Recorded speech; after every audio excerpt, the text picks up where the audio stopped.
Muy bien, espero que ahora se esté viendo bien. Perfecto. Bueno, muy bien entonces. Am, Me gustaría empezar por hablar un poco sobre cómo es esta crisis que nos está golpeando tanto, cómo es en relación a otras experiencias que hemos tenido tristemente en América Latina, tantas experiencias en crisis, ¿no? Crisis económicas y sociales y políticas, etc. Y pienso que podría resumir 4 principales características de esta crisis en particular, que son la preexistencia de los problemas, la intensidad del impacto que está teniendo, la velocidad con que los impactos se concretan y el carácter global que tiene esta crisis. Quiero decir con esto que mi hipótesis para abordar estas ideas es que la pandemia llegó en un momento en que la economía todavía no se había terminado de recuperar plenamente de la crisis anterior, ¿sí? Y por eso hablo de la preexistencia de los problemas.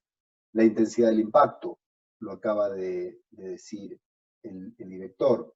Estamos hablando de unos impactos inéditos, ¿sí? En términos de comercio, en términos de calidad de actividad. La velocidad. Fíjense ustedes, si recuerdan, la crisis anterior, principalmente la más grande, digamos, que tuvimos entre 2008 y 2009, ¿cuánto tiempo pasó entre que comenzó la crisis y llegaron los efectos? ¿Sí? Pasaron varios meses. En este año, la crisis tuvo su peak en Asia en febrero. En América Latina tuvimos el primer caso en marzo. En Chile, recuerdo, el 3 de marzo fue el primer contagio efectivo. En abril la economía estaba desplomada, así fue extremadamente veloz. Y el cuarto elemento que caracteriza a esta crisis es su carácter global. Otras crisis han sido localizadas. Esta crisis es una crisis que está abarcando a todos los países de la región. Por eso los efectos que vemos del COVID-19 se suman a lo que ya traíamos, pero configuran, yo creo, conjuntamente unos retos que realmente son estratégicos y que en muy poco tiempo han cambiado todas las expectativas sobre el ambiente del desarrollo, sobre las expectativas de negocios. Entonces, creo que esto configura de alguna forma lo que nos trae hoy aquí a conversar sobre la crisis y sobre las expectativas. Déjenme decirles que los impactos del COVID pueden ser analizados a través de 5 canales de transmisión principalmente, que son la reducción del comercio internacional, la caída del precio de los commodities, un aumento importante en la aversión al riesgo, y eso hace que empeoren las condiciones financieras para todo el mundo, la menor demanda de turismo, en algunos casos ya diría casi inexistencia de turismo, y, cosa que es muy importante para muchos países latinoamericanos, es la reducción de las remesas. Voy a abordar solamente algunos de estos temas, pero en general, como nosotros vemos, para analizar los impactos del COVID hay que mirar estos 5 canales de transmisión. Esos canales de transmisión van a impactar fuertemente sobre el Producto Interno Bruto, sobre los niveles de empleo y sobre la pobreza. En lo que sigue, entonces, vamos a abordar estos canales de manera resumida, no puedo abordarlos todos, y ver qué se espera que tenga como impacto en términos de PIB, empleo y pobreza. Una cosa que se nota, que es destacada ya por muchas agencias internacionales, como Naciones Unidas, a la que yo pertenezco, es la magnitud histórica de los impactos. Lo que ustedes ven en la imagen es la tasa de variación del Producto Interno Bruto en porcentaje desde el año 1901 hasta el año 2019, más lo que se espera que podría ocurrir en el 2020. Y esto es, básicamente, ustedes están viendo ahí, tenemos 8 o 9, depende de cómo se mire, grandes crisis en América Latina y el Caribe, y digo esta cantidad, 8 o 9, identificando aquellos años en los cuales una pérdida, o sea, una pérdida cierta, llevando al Producto Interno Bruto a una caída neta, ¿sí? Es decir, a medir la variación del Producto Bruto en términos negativos. Y fíjense ustedes que lo que se espera ya para el 2020 es una caída que supera aún históricos fenómenos muy graves de la historia económica, como por ejemplo las grandes guerras, la guerra iniciada en 1914, la guerra iniciada en 1939, la gran crisis mundial financiera que se inició en 1930 y que mantuvo al mundo asolado por casi 10 años, etcétera, la crisis de la deuda en América Latina, etcétera. Magnitud histórica entonces en términos de que estamos frente al peor impacto, a la peor caída de Producto Interno Bruto debido a una crisis como las analizadas desde 1901 hasta 2020.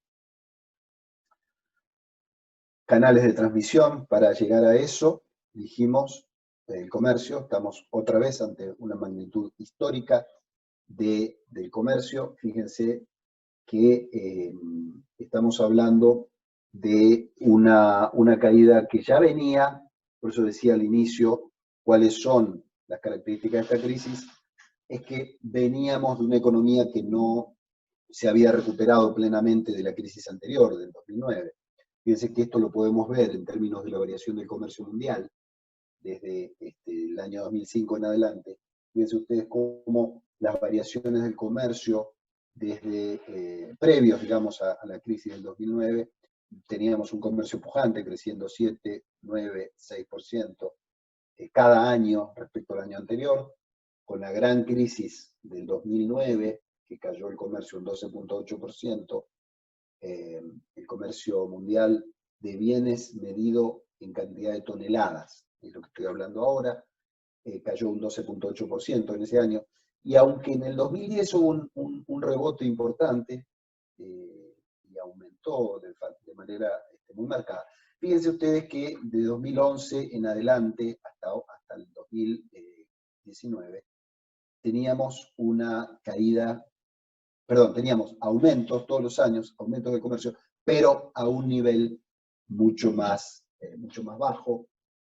Ya en el 2019 habíamos tenido una pérdida en cantidad de toneladas comerciadas mundialmente respecto al 2018, muy ligera, pero una pérdida al fin.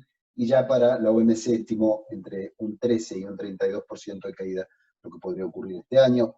Acaba de salir un nuevo informe de la Organización Mundial de Comercio, donde ya dice que no debemos esperar el peor escenario, es decir, la caída del 32%, y que muy posiblemente la caída que se espera sea en términos similares a los que la UNCTAD, también de nuestra Organización de las Naciones Unidas, había señalado, que podríamos estar en el entorno del 20% de caída. O sea, no tan grave como el 32% que podría haber sido, pero 20% es la peor caída histórica de los últimos 120 años en América Latina, en el mundo, en términos del volumen del comercio.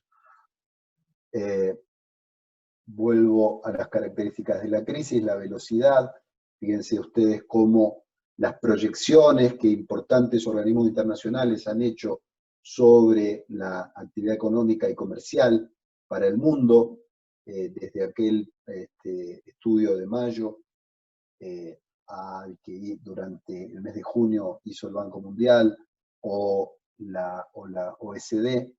Fíjense ustedes cómo los guarismos van siendo cada vez peores, y las expectativas negativas se traducen a que la diferencia entre el 13 de mayo y el 8 de junio, la proyección nuestra y la del Banco Mundial, haya sido de pasar de una expectativa de caída del 3.2 o hasta 4.9, ¿sí? Como máximo, allá, 3 semanas después, evaluar y decir que la caída va a ser de menos 5.2 a menos 8%.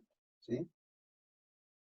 Recuerden esta gráfica que refleja nuestra expectativa de crecimiento en de decrecimiento en América Latina, que era de 5.3%. Ahora ya Banco Mundial, OCDE están hablando de caídas superiores a esa, claramente, superiores a esa. Y en términos de comercio, nuevamente, expectativas, como les decía, del 14.6, del 13.4, del menos 9.5. Hoy OMC, UNCTAD, hablando caídas todavía más grandes en términos de comercio. Y esto va a impactar, como dijimos, a través de los canales de transmisión del COVID, va a impactar en términos de pobreza y de desempleo, lamentablemente. Esperamos, en nuestra estimación hecha el mes pasado, esperábamos que la pobreza aumentara del 2009 al 2020, digamos lo proyectado para este año, que pasáramos entre pobreza y extrema pobreza a contabilizar prácticamente ya a la mitad de la población total de América Latina y el Caribe en pobreza y pobreza extrema, y eso implicaba más de un 10% de crecimiento respecto a lo que había sido el año anterior, y lo mismo en términos de desempleo. Esperábamos un crecimiento del desempleo de más de 3 puntos, llegando a un desempleo total en América Latina de 11.5%. Esto es 11.6 millones de nuevos desempleados y un total de 44 millones de personas en pobreza y pobreza extrema. Esto se va dando también, esas caídas en expectativas se van dando en las distintas regiones, por fuera de América Latina, pero como ustedes observan en general, en el resto de los países. Y una cosa que también refleja o da una idea de la situación en la que nos encontramos es el pesimismo que hay respecto a la evolución del mundo frente al brote de COVID-19. Ahí tenemos 2 estudios recientes sobre expectativas, como ustedes ven, tanto en términos de personas como de empresas como de personas, todavía se mantiene una situación de expectativas negativas. Y si ven, digamos, en los gráficos en la parte de abajo, si ven el gráfico en la parte de arriba, es interesante observar, esto es una encuesta que se hizo hace 2 semanas en todo el mundo, son casi, entre los 2 meses, casi 5.000 CEOs, grandes altos directivos de grandes empresas de todo el mundo, y lo que están viendo ahí es expectativas negativas en rojo y expectativas positivas en gris y en azul. Las grises señalan el porcentaje de esta muestra de altos directivos de grandes empresas, qué es lo que esperan que ocurra en la segunda parte del año. En gris, los que tienen una expectativa positiva moderada, y en azul, los que tienen una expectativa positiva alta. Fíjense ustedes que salvo en China, a donde ahora ya el 75% de los altos directivos de grandes empresas tienen expectativas positivas y solo el 25% tienen expectativas negativas, en el resto del mundo las expectativas negativas, es decir, las barras rojas, son mayoritarias. En América del Norte y en India son más o menos parejas. Se mantiene todavía mayoritario las expectativas negativas, pero hasta un 52%, el 48% ya tiene expectativas más positivas, pero tanto en Europa como en Asia-Pacífico, como en otros países de economías emergentes, y muy especialmente en América Latina, las expectativas negativas son todavía muy altas. Y en el caso particular de América Latina, además, las expectativas negativas recogidas durante mayo fueron mayores a las recogidas durante abril. Y todavía, al cierre de mayo, publicado hace 2 semanas, el 87% de los altos directivos de grandes empresas de América Latina esperaba una caída, ¿no? O sea, tenía expectativas malas respecto a lo que es en la segunda parte del año. ¿Qué pasa si miramos estos efectos en la actividad económica, pero ahora apuntado directamente a los puertos? Lo que ustedes tienen ahí son datos de la realidad de América Latina, casos que estamos recogiendo, digamos, mes a mes, y van a encontrar ahora sí una situación bastante paradójica. Fíjense ustedes que tenemos la mitad de los puertos de la muestra que todavía muestran, que todavía exhiben crecimiento de actividad, de movimiento de contenedores respecto a el mismo periodo, enero-mayo o enero-abril, dependiendo los datos que están indicados, todavía muestran más actividad que en el mismo periodo del año pasado. Claramente, si uno mira Panamá, digamos, de los que son positivos, entre los que son positivos están los principales puertos de la región, ¿sí? Los puertos de Panamá, Cartagena en la Colombia, en el Caribe, digamos, colombiano, el puerto de Montevideo, el puerto de Santos, todavía hasta el 31 de mayo, un acumulado de contenedores que es un 10% superior a lo que habían movido entre enero y mayo del año 2019. ¿Sí? Jamaica, bueno, tenemos solamente datos del primer trimestre, no sabemos cómo evolucionó después, pero en general es significativo que estos puertos importantes como Santos, como los puertos panameños, Cartagena, que es uno de los principales puertos de toda la región, Montevideo, todavía tienen actividad comparativamente mayor al año 2019, y esto tiene la característica de que reúne puertos que están entre el Caribe y el ala oriental de América del Sur, ¿sí?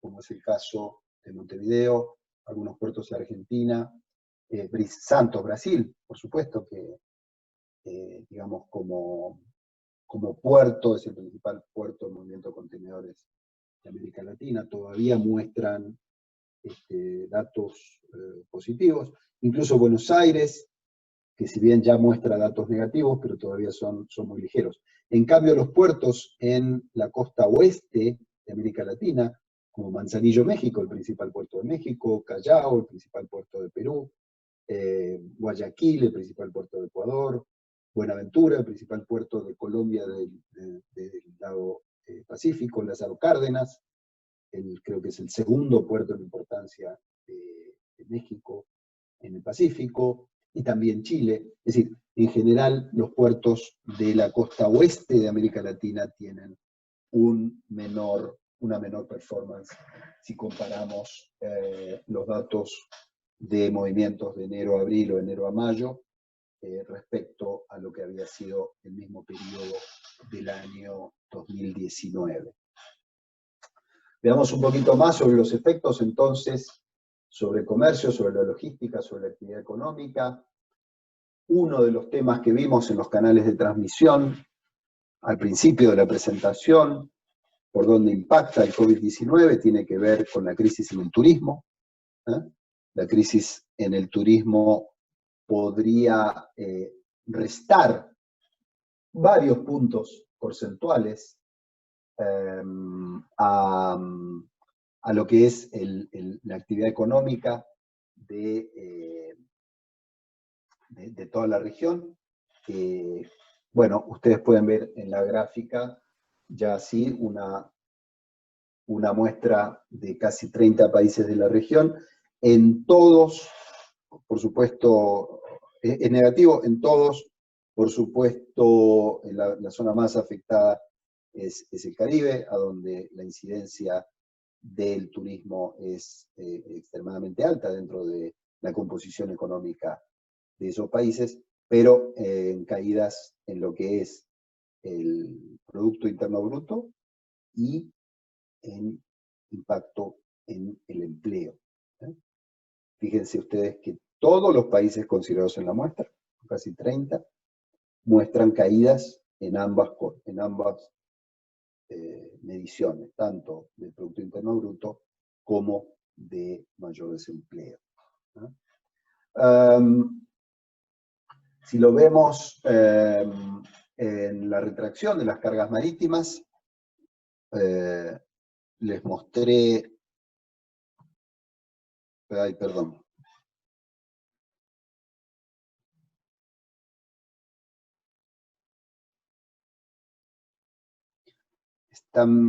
¿Me confirman si están viendo de nuevo la presentación? Por favor. Y ahora Sí, perfecto. Bueno, muy bien. El mes de abril fue el peor mes, sin ninguna duda, el peor mes en movimiento de cargas. El cuadro de la derecha es el que les mostré antes, pero más actualizado que lo tenemos aquí. En el cuadro de la izquierda pueden ver que la acumulación de caídas de exportaciones e importaciones para toda la región, para todas las regiones del mundo, han sido marcadas en el acumulado enero-abril. Si miramos solo abril, van a ver que es el mes que ha impactado más negativamente. Si miramos solo abril, todos los números son rojos, son negativos, e incluso muy negativos, ¿sí? Ustedes lo están viendo ahí. Pero bueno, ese impacto, esa retracción de la carga, todavía está llegando de forma retardada al movimiento portuario de la región. Como lo vimos antes, todavía tenemos muy importantes puertos que muestran un saldo positivo, ¿sí? Y aquí les quiero mostrar otra situación paradójica que se está dando en pleno COVID. Esto me preocupa mucho de cara al futuro. Lo que están viendo en la lámina es que si bien ha habido esa tremenda caída, como vieron en todo el mundo en abril, fíjense ustedes, todos los números de abril son rojos y son grandes números de caída de la evolución de la carga por contenedores. Sin embargo, al mirar los datos de los fletes pagados por movilizar esos contenedores, van a ver ustedes y a notar que desde abril también han estado subiendo los fletes. Esto es absolutamente paradójico, ¿no? Es decir, si estuviéramos en un equilibrio de oferta-demanda y la demanda cae tan fuertemente como vimos que cayó, y la oferta se mantiene en los niveles que estaba, los precios deberían haberse reducido, precios del transporte, y sin embargo vemos que están aumentando. Comparen en el punto de color amarillo, lo que nos muestra es el mismo día del año 2020 comparado con el año 2019, ¿sí? Y con el 2018. Fíjense ustedes cómo los fletes del año 2020, el mismo día, creo que era el 18 de junio, hace la semana pasada, hemos pasado de un flete promedio de $1.300 a uno de $1.900, es decir, el 50% más caro. Esto es paradójico en términos económicos y es una señal de alerta para lo que podría ocurrir después de la pandemia. Bueno, el sector aéreo, por supuesto, está enfrentando la peor crisis que se recuerde. Si miramos la caída del movimiento de pasajeros, que es la línea roja, que están viendo en la gráfica, ven cómo se desploma la actividad a partir de febrero en todo el mundo. Hay una caída también marcada, notoria de las cargas, pero no tan fuerte como la caída de los pasajeros transportados. En la lámina están viendo entonces ustedes cómo esos números se pueden ver con más claridad. Y lo que resta del año, las expectativas de la IATA, la Asociación Internacional de Transporte Aéreo, nos dicen que el segundo trimestre va a ser claramente el peor de todos, con una caída de más del 80% respecto al segundo trimestre del año 2019, y si bien después la caída se va a ir morigerando con el paso del tiempo, terminaremos el año todavía con una caída de 1/3 respecto al año anterior. Problemas con la operatividad de los puertos, esto seguramente han visto ya esta información, pero bueno, se transforma en lo que vemos, los portacontenedores no llegan con la misma frecuencia de antes, se llaman los blank sailings, que se van, blank sailing es simplemente un servicio semanal, habitualmente semanal, regularmente semanal, se brinca una semana y acumula cargas de 2 semanas y lo hace en un solo servicio. Hay problemas en el acceso a los puertos, hay problemas en los movimientos en las fronteras del comercio internacional por las restricciones relacionadas con la protección sobre el COVID, con mayores controles sanitarios, que son necesarios, por supuesto, pero que dificultan la logística. Hay abandono de cargas, hay un problema en los puertos de gente que directamente no retira sus contenedores, y en algunos puertos se ha dado también el problema de la escasez de trabajadores. Vemos también cómo el movimiento de carga por tierra, por camión, ha caído efectivamente en esta muestra de 6 países que tenemos a la vista. Vemos que el que menos ha caído es un 33%, el que más ha caído es un 50%, es decir, hay una retracción generalizada, diría yo, en el transporte terrestre en la región. Déjenme entonces, antes de terminar, hacer algunas reflexiones sobre lo que viene, sobre lo que podría venir. Y me gustaría empezar esto proponiendo que volvamos a pensar la idea de una época post-COVID. Es habitual escuchar reflexiones, asistir a seminarios hablando sobre el post-COVID. Yo mismo hasta hace un mes o más hablaba del post-COVID, pero creo que hay que volver a pensar la idea de un post-COVID. Términos con los que proyectamos nuestras estimaciones sobre cómo será el futuro próximo, en una diversidad de aspectos que están entrelazados. Tal vez sea más fructífero cambiar esa noción de post-COVID, y eso es lo que yo he hecho, a post-pandemia. Porque al delinear un horizonte temporal en la evolución y la remisión del brote actual nos permitiría tener mayor claridad en la discusión de algunos temas sin estar ceñidos a un horizonte de eventos cuya línea parece cambiar y desplazarse continuamente con las noticias que llegan día a día. La idea de un mundo post-COVID se me antoja algo difícil de determinar. Y asimismo la noción de la tan mentada nueva normalidad, de la que también tanto se habla, de comportamientos sociales que se establecerían, pues ya me parece que es digno de hacer una inspección. Suponer el advenimiento de una nueva normalidad implicaría dar por hecho que un paradigma de conductas e interrelaciones sociales, un nuevo paradigma, se establecerá en un futuro próximo de manera uniforme para los países que se vieron obligados a modificar su funcionamiento durante los últimos meses, y eso sencillamente no es posible de acelerar. Como no es sencillo hablar de un paradigma uniforme preexistente al que vendría después. Los conflictos ligados a la inequidad son a escala global. Recordamos aquí, donde vivimos, conflictos fuertes, aquí mismo, hace poco tiempo. Pero estos conflictos son de escala global, como la permanente dificultad de los sectores medios en cada región para acceder a la vivienda propia, a la satisfacción de necesidades básicas en condiciones dignas, en sectores que son más postergados. Bueno, no se verán estos subsanados con la llegada de un periodo de reacomodamiento. Por el contrario, creo yo, resurgirán como reclamos más urgentes, alimentados por el recrudecimiento de condiciones económicas de los segmentos que son más vulnerables durante los periodos de mayor restricción a la circulación de actividad. En el mundo hay 100 millones de personas en situación de calle.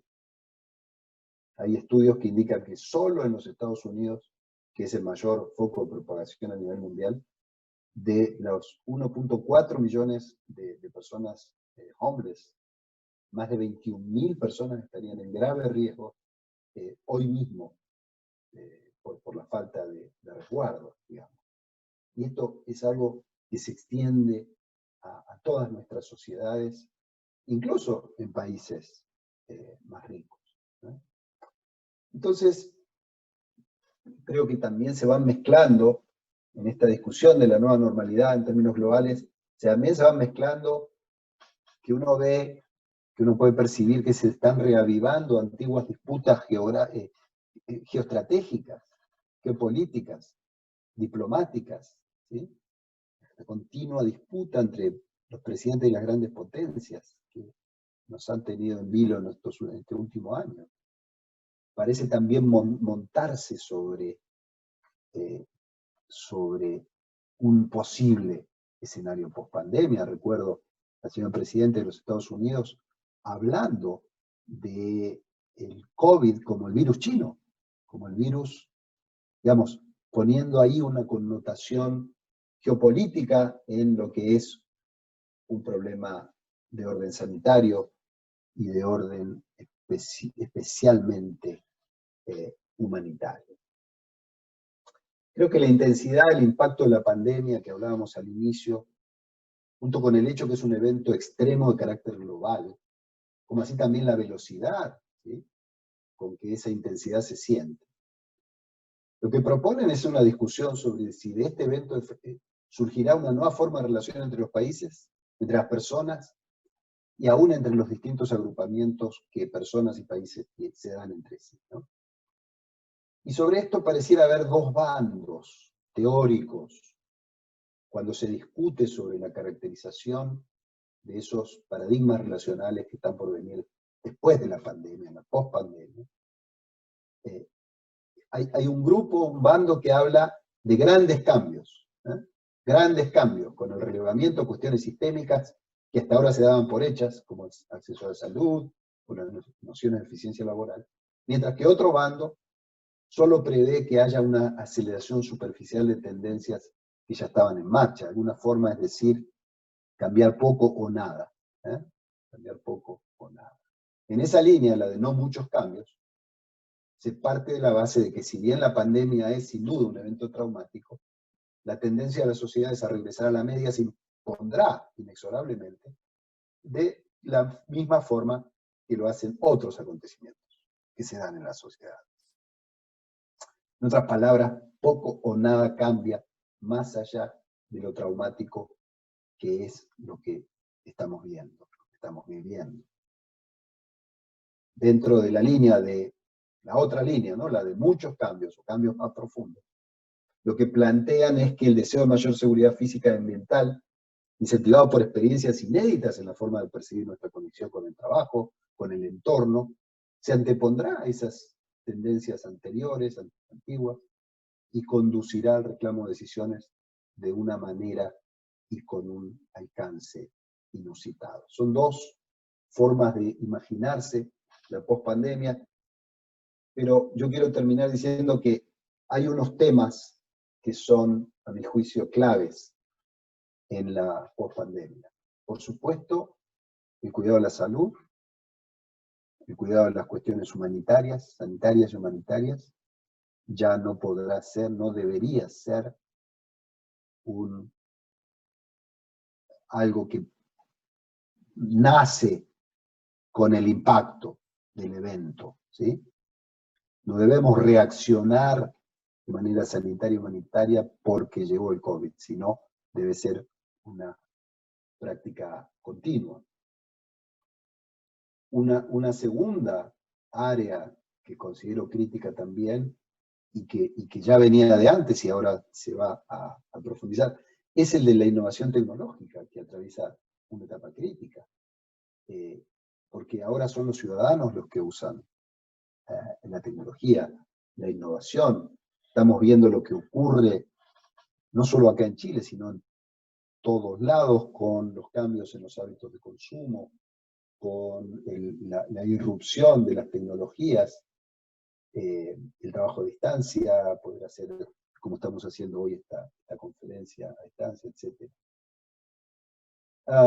Pienso que hay otro elemento clave que tiene que ver con una dinámica operativa orientada a una mayor eficiencia posible, como veníamos, a cambiar hacia una a donde se favorezca una mayor resiliencia de la cadena de suministros. ¿Sí? Resiliencia y protección ambiental. Y esto va a ser clave en el desarrollo de los negocios internacionales, aunque también al interior de nuestras economías. Una nueva cadena de suministros debería acompañarnos como emergencia después del COVID. Hemos enfrentado problemas en acceder a insumos para enfrentar al COVID.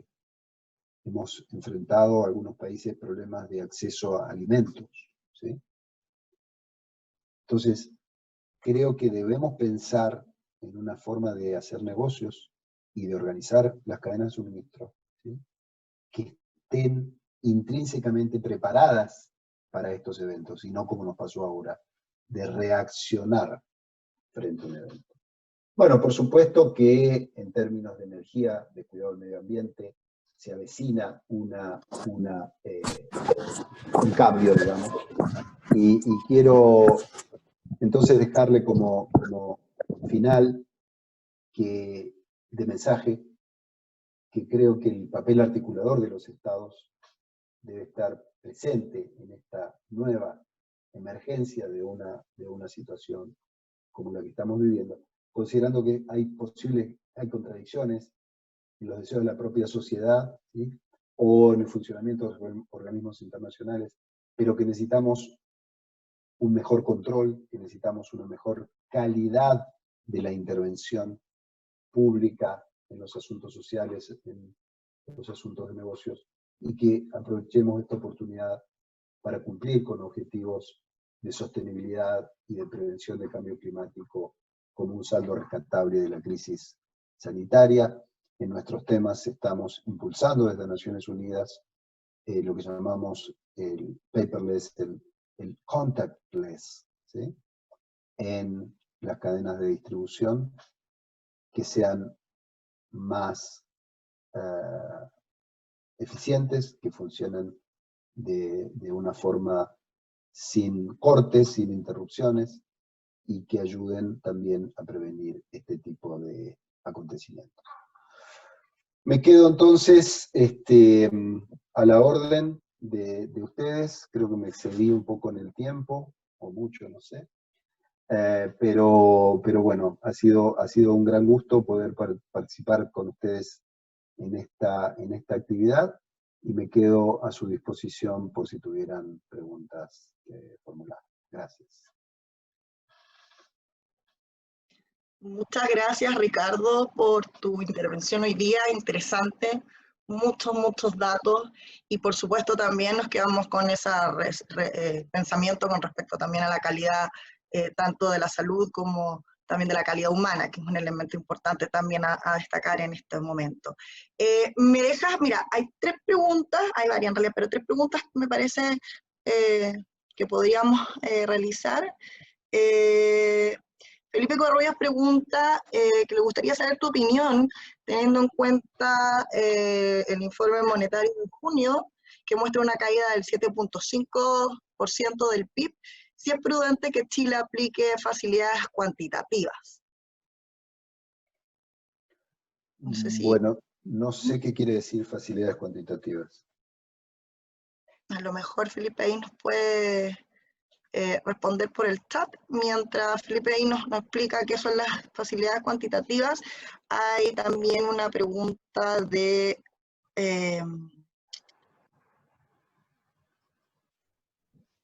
de Frank Petrel. Cuantitativa se refiere a quantitative easing, que es aumentar la quantitative easing. Sí, sí. Bien. ¿La segunda pregunta?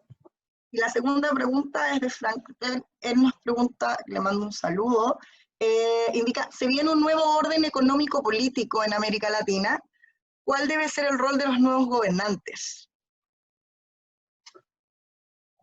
Bueno, voy a tratar de responder. Bueno, ¿y si había alguna más? Así contesto todo de una vez. La tercera, ya Cristian Calvetti pregunta, bueno, agradece la presentación y pregunta desde su punto de vista, ¿se generará un cambio de condiciones de contrato? Por ejemplo, renegociaciones de cánones, pagos, condiciones, entre otras. Me imagino que en la industria marítima portuaria se refiere. Bien. Un saludo para Frank,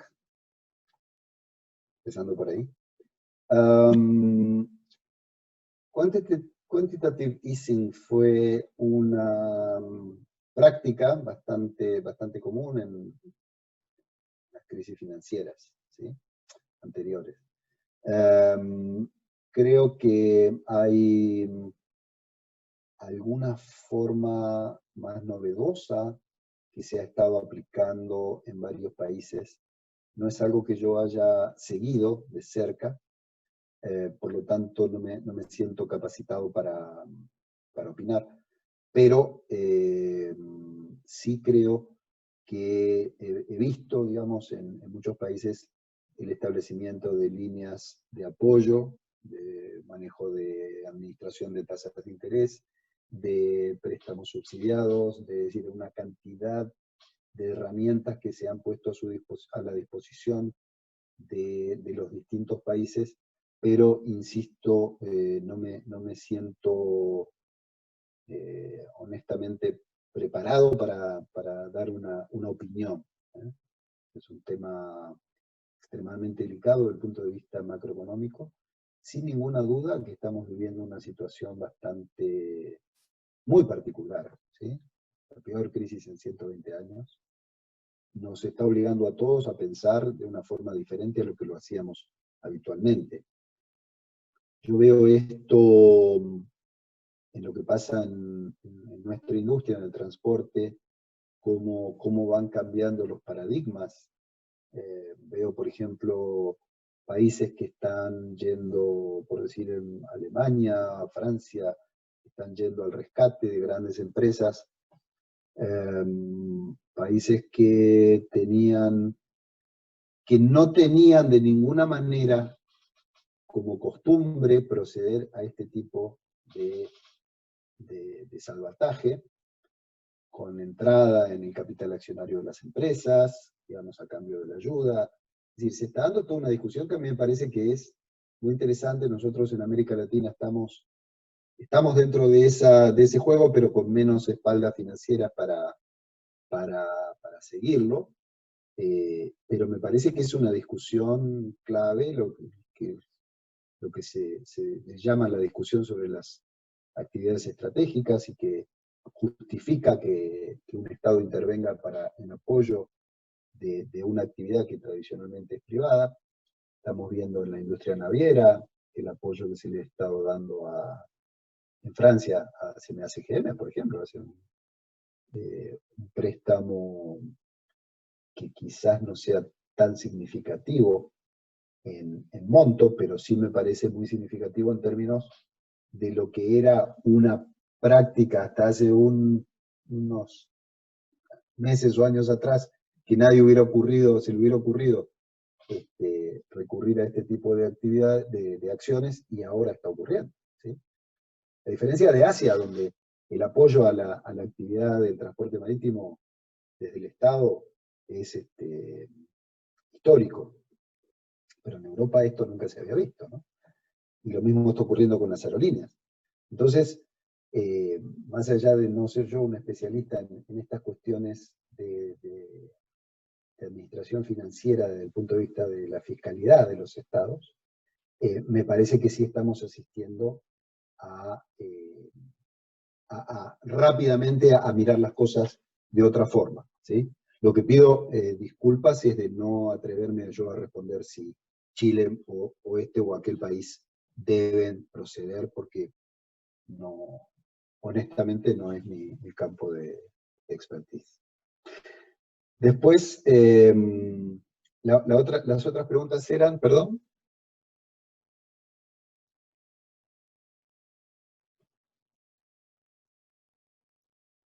Daniela.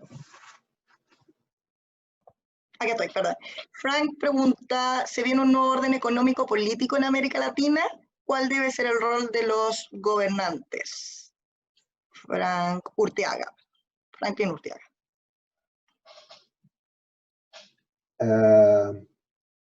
¿Qué es un nuevo orden? Yo creo que viene un cambio, estamos viendo los cambios.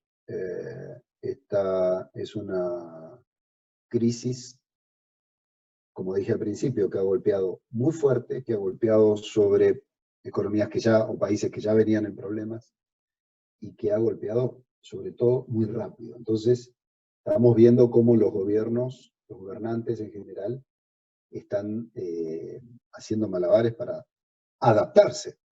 Es humano, digamos, es un cambio tremendamente grande y en muy poco tiempo, ¿no? Es entendible, humanamente entendible la sorpresa y la necesidad de actuar rápidamente. Yo no sé si esto da lugar a un cambio de orden. América Latina ha sido muy, muy propensa a pasar de un lado al otro del espectro político, ¿no? De años en años. No sé si la pregunta iba por ese lado. Yo lo que sí creo es que si un nuevo orden es unos gobiernos mucho más cercanos a las necesidades de la población, mucho más orientados a resolver problemas concretos, problemas reales, que hoy emergieron por la crisis, pero que ya venían de antes. Si un nuevo orden es eso, creo que sí. Creo que viene una oleada de gobernantes más cercanos, más preocupados, no porque antes no lo estuvieran, sino porque antes ponían quizás sus esfuerzos en la administración de unas ciertas variables, y ahora necesitamos ocuparnos de estas cuestiones humanitarias de forma rápida e inminente, así como fue de rápido el ataque, las consecuencias que se tuvieron por el COVID. Muchas gracias. Y la última pregunta de Cristian Calvetti, si desde tu punto de vista se generará un cambio en condiciones de contrato, cánones de pago, Claro. en concesiones principalmente, como el caso de Chile. Yo creo que viene una época en que hay que volver a revisar todo esto. Venimos de, si estamos hablando en particular de los contratos de concesión, de facilidades de infraestructura, como son los puertos o los aeropuertos, estaba yo reflexionando, y les quiero transmitir esto en respuesta, como parte de la respuesta. Estaba yo reflexionando sobre unos contratos que se hayan firmado, supongamos, a la mitad de los años 90, así como muchos contratos portuarios, de concesión portuaria, se firmaron en esos años, dándose por plazo 25, 30 o 40 años, ¿sí? Y del año 95 a la fecha, hemos tenido nada menos que 6 grandes crisis económicas en América Latina, que han afectado a unos países más, a otros países menos, pero que han planteado unos shocks externos muy fuertes que dieron plenamente en variables que son claves en la determinación de la vida económica de un contrato. Por ejemplo, la variación de las tasas de interés, la variación del tipo de cambio, ¿sí? Piensen ustedes en estos últimos 15 años cómo ha oscilado el tipo de cambio. Yo recuerdo, digamos, fenomenológicamente, momentos en que aquí en Chile teníamos el tipo de cambio dólar-peso de 1 a 470 hasta 1 a 870, ¿sí? En el transcurso de pocos años hemos visto momentos de tasa de interés tendiendo a cero, momentos de tasa de interés crecientes, ¿sí? Hemos visto momentos de tasas de interés reales, positivas, y otros momentos de tasas negativas. Hemos visto, digo, variando entre países, pero hay países donde estas cosas han ocurrido todas al mismo, digamos, en un solo país, ¿no? Variaciones de la inflación, países que han pasado de tener un 3% de inflación a tener un 20% de inflación, han vuelto al 3%, es decir, la volatilidad de esas tasas, de esas variables macroeconómicas que son claves en la vida de un contrato, que son claves en la planificación de inversiones, en el recupero de inversiones, y que hoy se han visto tan golpeadas por el COVID, ¿no?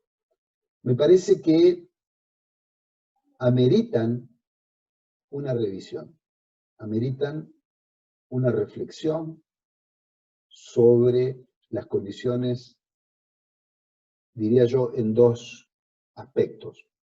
En lo que queda vida de contrato, para aquellos contratos que todavía tienen varios años por delante, pero también respecto a los nuevos que se pudieran iniciar. Para ser un poquito más, poner ejemplo con números, si uno observa la cantidad de puertos concesionados cuyos contratos finalizan en los próximos 7 años en América Latina, ¿sí? Totalizan un cuarto de toda la capacidad portuaria de América Latina más la del Caribe, ¿sí? Un cuarto. Es decir, un cuarto de la capacidad está regida por contratos que vencen desde este año hasta el 2027. Quiero decir, viene una ola de cambios, ¿sí? Y además tenemos otros contratos que tienen más vida todavía por delante, pero que han sido muy fuertemente golpeados por todas las oscilaciones de los shocks externos que hemos vivido, más lo que estamos viviendo en este 2020.